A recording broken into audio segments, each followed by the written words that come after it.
Graças e paz, irmãos. Boa noite a todos. Mais uma vez temos aqui a oportunidade de estarmos juntos para estudar o Catecismo Maior de Westminster. Chegamos hoje à pergunta de número 49. Temos falado aí sobre o estado da humilhação de Cristo. Eu queria inicialmente ler a pergunta e a resposta do Catecismo e também o texto bíblico que a gente tem usado durante esses estudos. Vai continuar a falar também do estado de exaltação, que é Filipenses 2:5. Então, primeira pergunta, 49. Como Cristo se humilhou na sua morte? A resposta: Cristo se humilhou na sua morte porque, tendo sido traído por Judas, abandonado pelos seus discípulos, escarnecido e rejeitado pelo mundo, condenado por Pilatos e atormentado pelos seus perseguidores, tendo também lutado contra os terrores da morte, os poderes das trevas, tendo sentido e suportado o peso da ira de Deus, ele deu a sua vida como oferta pelo pecado, sofrendo a penosa, vergonhosa e maldita morte de cruz. Até aqui, leitura e a palavra de Deus, capítulo 2 da carta de Paulo aos Filipenses, do verso 5, diz assim: Tende em vós o mesmo sentimento que houve também em Cristo Jesus, pois ele, subsistindo em forma de Deus, não julgou como usurpação ser igual a Deus. Antes, a si mesmo se esvaziou, assumindo a forma de servo, tornando-se em semelhança de homens, e reconhecido em figura humana, a si mesmo se humilhou, tornando-se obediente até a morte e morte de cruz. Até aqui o estado da humilhação e depois da exaltação, pelo que também Deus o exaltou sobremaneira e lhe deu o nome que está acima de todo nome, para que ao nome de Jesus se dobre todo o joelho nos céus, na terra e debaixo da terra, e toda língua confesse que Jesus Cristo é Senhor, para a glória de Deus Pai. Vamos orar? Agradecemos-te, Senhor, pelo dia que o Senhor nos concede e agora a oportunidade que temos de, diante da tua palavra, aprendermos mais a respeito do teu ministério, Senhor, das decisões do nosso Redentor e das implicações dela em sofrer na sua própria pele a humilhação mais profunda, Pai. Sim, nós pedimos o teu auxílio para que, diante destas doutrinas e deste ensino, nós também sejamos instruídos pelo Senhor a respeito do nosso próprio modo de viver. Nós oramos em nome de Jesus. Bom, meus irmãos, nós temos então estudado a respeito do estado da humilhação de Cristo. Nós vimos como este período da sua vida diz respeito à sua encarnação, né? Porque ele se iniciou com a sua concepção. Nós vimos também que a sua humilhação ela é uma escada descendente, o que significa que ela é cada vez maior à medida em que nós consideramos aqui a história, né, e o ministério do Senhor Jesus Cristo.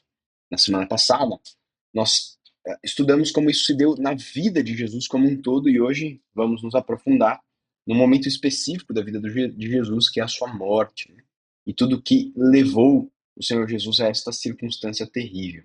Então, Cristo se humilha profundamente também na sua morte, descendo mais um degrau. E essa humilhação, nos termos aqui do catecismo, ela é manifestada de diversas formas. Inicialmente, através da rejeição e abandono. Então, o catecismo maior, os teólogos de Westminster, atrelam aqui a humilhação de Jesus à traição da qual Judas, apóstolo de Jesus, foi o responsável. O próprio Judas, inclusive, reconhece a gravidade daquilo que ele fez aqui no Evangelho de Mateus. A gente vai usar muitos evangelhos nessa noite, tendo em vista que vamos considerar aqui a morte do Senhor Jesus Cristo. Então, Mateus 27, verso 3, o texto diz: Então Judas, o que o traiu, vendo que Jesus fora condenado, tocado de remorso, devolveu as 30 moedas de prata aos principais sacerdotes e aos anciãos, dizendo: Pequei, traindo sangue inocente. Então ele reconhece, primeiro, que Jesus era inocente. Segundo, que ele traiu Jesus. Eles, porém, responderam: que nos importa, isso é contigo. Então, no que diz respeito à sua morte, a sua humilhação inicia-se com Judas e com as suas movimentações pela traição de Jesus. Mas a humilhação de Jesus também se dá pelo abandono dos seus discípulos. Agora, um pouquinho antes, Mateus 26, 56, o texto revela aqui e registra o abandono dos discípulos. Tudo isso, porém, aconteceu para que se cumprissem as escrituras dos profetas. Então, os discípulos todos deixando fugiram. Essa foi uma debandada prevista pelo Senhor Jesus um pouquinho antes, no verso de número 31. Então Jesus lhes disse: essa noite todos vós os escandalizareis comigo, porque está escrito: ferirei o pastor, e as ovelhas do rebanho ficarão dispersas. Mas a despeito de prevista, essa conduta dos discípulos mostra que, pelo menos naquela época, eles estavam muito mais preocupados consigo mesmo, com a sua própria segurança, do que com a lealdade ao Senhor Jesus. O medo deles, o medo individual, foi um motivo mais forte do que o amor que eles tinham pelo Redentor. Motivo pelo qual a humilhação de Cristo se torna mais profunda e mais ainda notável na própria negação de Pedro, que antes havia afirmado. O texto de Mateus 25, 33, vou colocar aqui. Não, não é 5, não. Aliás, é Lucas. Eu não anotei aqui o evangelista. Mas enfim, depois eu envio nos comentários. Mas o texto diz: disse-lhe Pedro: ainda que venhas a ser um tropeço para todos, nunca o serás para mim. Replicou-lhe Jesus: em verdade te digo que nesta mesma noite, antes que o galo cante, tu me negarás 3 vezes. Disse-lhe Pedro: que me seja, ainda que me seja necessário morrer contigo, de nenhum modo te negarei. E todos os discípulos disseram o mesmo. E depois, chegando o momento, agora sim, voltando a Mateus 27, né, temos nos concentrado aqui nesse capítulo, o verso de número 69, aliás, Mateus 26, verso de número 69, diz assim: ora, estava Pedro sentado fora no pátio, e aproximando-se uma criada lhe disse: também tu estavas com Jesus, o Galileu. Ele, porém, o negou diante de todos, dizendo: não sei o que dizes. E saindo para o alpendre, foi ele visto com outra criada, a qual disse aos que estavam ali: este também estava com Jesus o Nazareno. E ele negou outra vez com juramento: não conheço tal homem. Logo depois, aproximando-se os que ali estavam, disseram a Pedro: verdadeiramente és também um deles, porque o teu modo de falar o denuncia. Então começou ele a praguejar e a jurar: não conheço esse homem. E imediatamente cantou o galo. Lucas vai registrar que o Senhor Jesus fita os seus olhos em Pedro nesse momento, né? E Mateus completa esse registro dizendo que, saindo dali, Pedro chora amargamente. De maneira grave, mas, no meu ponto de vista, menos grave do que ter sido traído, abandonado e negado pelos seus, o catecismo também traz que Jesus foi escarnecido e rejeitado pelo mundo. Evidente que essa é uma humilhação terrível. Por quê? Porque o Criador e Senhor deste mundo é rejeitado por ele. Aquele que cria o ser humano é rejeitado pelo ser humano. Aquele que vem para os seus, como o profeta Isaías diz no capítulo 53, é rejeitado pelos seus. Então, né, é também um fato terrível essa humilhação aqui apresentada pelo catecismo, que também afirma que a humilhação de Cristo foi ampliada por uma condenação injusta. Ele, um homem justo, injustamente condenado por Pilatos. Lucas e João registram as palavras de Pilatos, vou escolher Lucas aqui, 23:4, e diz assim: não vejo neste homem crime algum. Agora, a inocência de Jesus não foi suficiente. Os evangelistas todos registram a sequência deste discurso inflamado pelo ódio dos perseguidores de Jesus. Assim, Pilatos, que recebera a posição de governo do próprio Deus, usava ela agora para injustamente entregar o Filho de Deus à morte. Voltamos ao fatídico capítulo 27 de Mateus. Agora, no verso de número 24, o texto diz: vendo Pilatos que nada conseguia, antes, pelo contrário, aumentava o tumulto, mandando vir água. Lavou as mãos perante o povo, dizendo: estou inocente do sangue deste justo. Fique o caso convosco. E o povo todo respondeu: caia sobre nós o seu sangue, sobre nossos filhos. Então Pilatos lhes soltou Barrabás, e após haver açoitado a Jesus, entregou-o para ser crucificado. Não suficiente, o Catecismo Maior também fala sobre o tormento que estes perseguidores causaram no Senhor Jesus até a sua morte.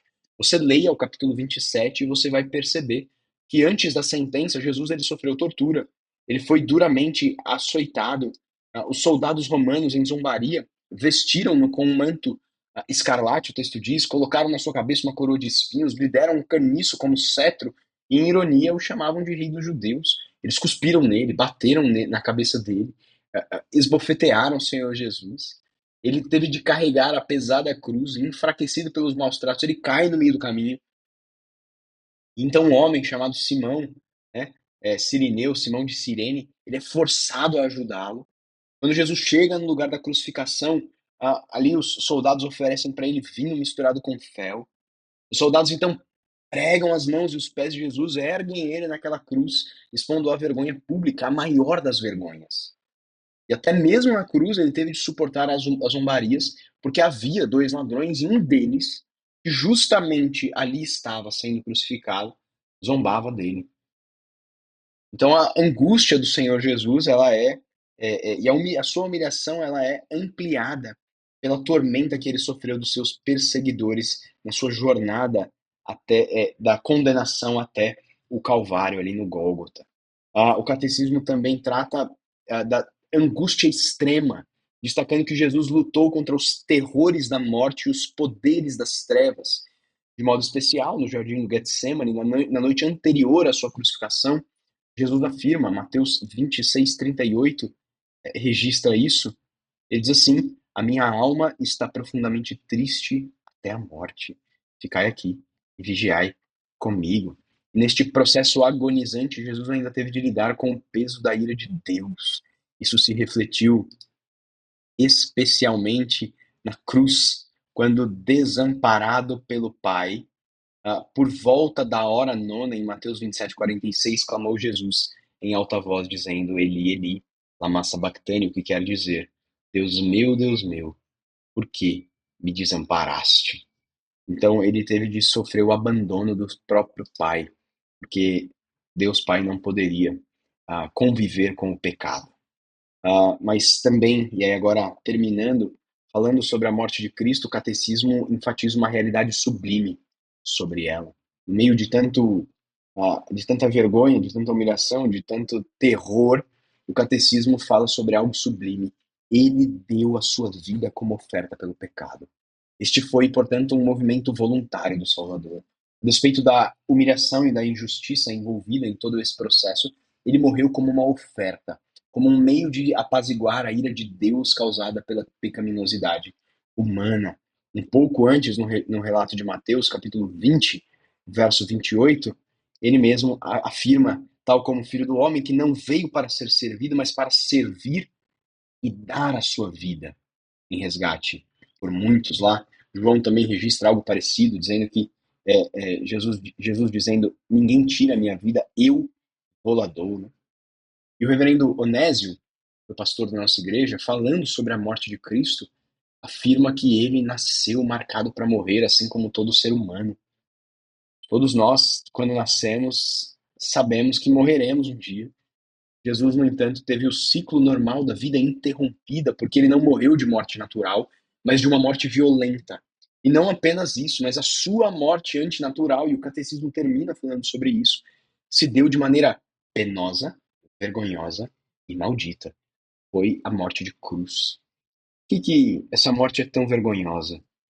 Porque este tipo de morte, meus irmãos, significa que Jesus foi morto como um dos piores dentre a humanidade.